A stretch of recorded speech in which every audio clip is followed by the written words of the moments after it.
Баршаңызға қайырлы күн достар. Сіздермен Қаламқас каналыма қош келдіңіздер. Бүгін сіздерге пешті қажет етпейтін, пісіруді қажет етпейтін, өте тез дайындалатын торттың рецептімен бөлісемін. Баршаңызға қайырлы күн достар. Сіздермен Қаламқас каналыма қош келдіңіздер.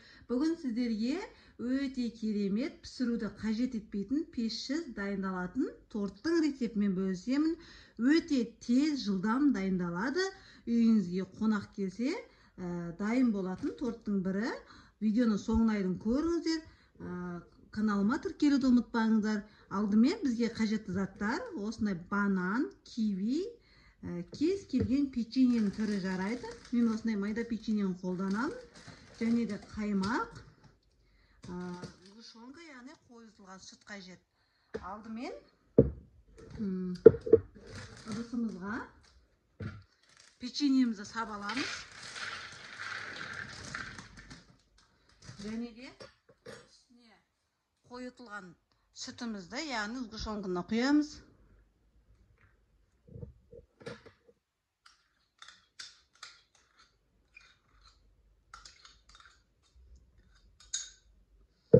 Қаймағымызды саламыз үстіне.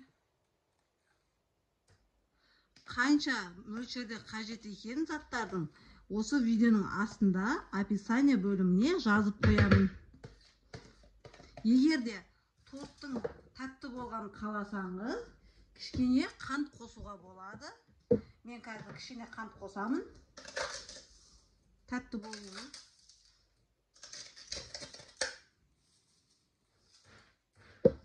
Енді қасықтың көмегімен жақсылап араластырып аламыз.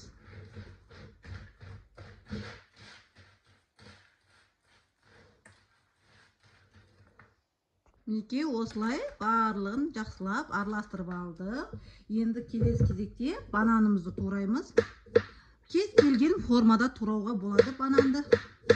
Мен осылай дөңгелектеп майдалап турап шығамын.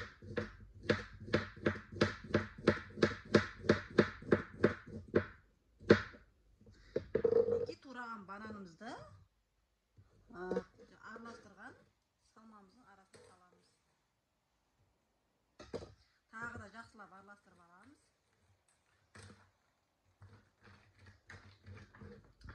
Мен осындай 18 диаметрлі форма қолданамын. Өздеріңіздің қалауларыңыз бойынша, яғни домалақ формада болады. Және де пищевой пленка қажет. Менде болмағандықтан осылай қарапайым пакетті қолдануға жарайды. Мен осындай қарапайым кәдімгі пакетті қолданамыз. Осылай формамыздың ішіне пакетімізді төсеп аламыз. Сосын кивиімізді тураймыз. Осылай дөңгелектеп турап шығамыз. Өте қағылып.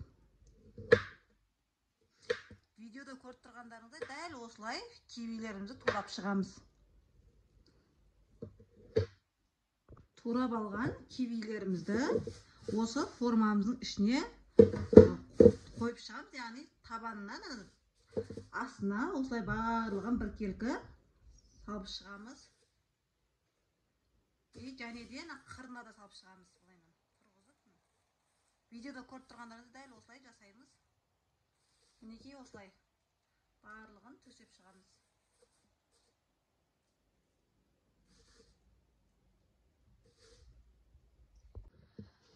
Мінекей формамызға кивилерімізді осылай орналастырып шықтық. Енді үстіне араластырған печеньелі салмамызды саламыз ішіне.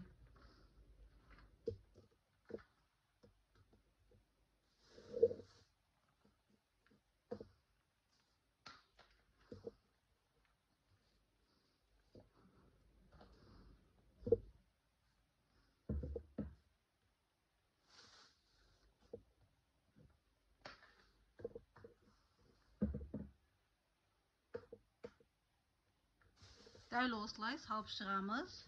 Барлығын кішкене нығыздап салыңыздар. Себебі арасы ашық болып қалады.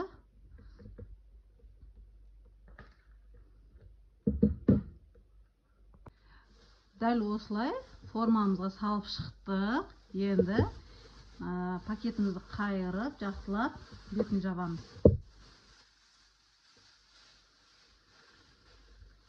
Мінекей бетіне жауып қойдық. Енді 2 сағатқа тоңазытқышқа жібереміз. 2 сағаттан кейін ашып, кесіп көрсетеміз сіздерге. Мінекей тортымыз дайын болды. Осылай шықты. 2-3 сағатқа тоңазытқышқа қойдым мен. Енді кесіп көрейік арасын. Өте жұмсақ болып шықты тортымыз.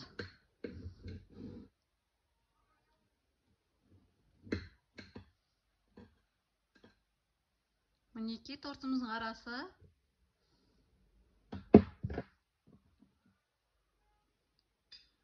Дәл кондитерский домдағы торттар сияқты болып шыққан. Өте нәзік, дәмді, керемет торт. Жасап көріңіздер. Сіздермен болған Қаламқас. Видеоны соңына дейін көргендеріңізге рахмет. Сіздерге жасауға кеңес берем. Өте жылдам тез дайындалады. Және де менің каналыма тіркелуді ұмытпаңыздар. Жанындағы қоңыраушаны басып қойыңыздар. Сіздермен болған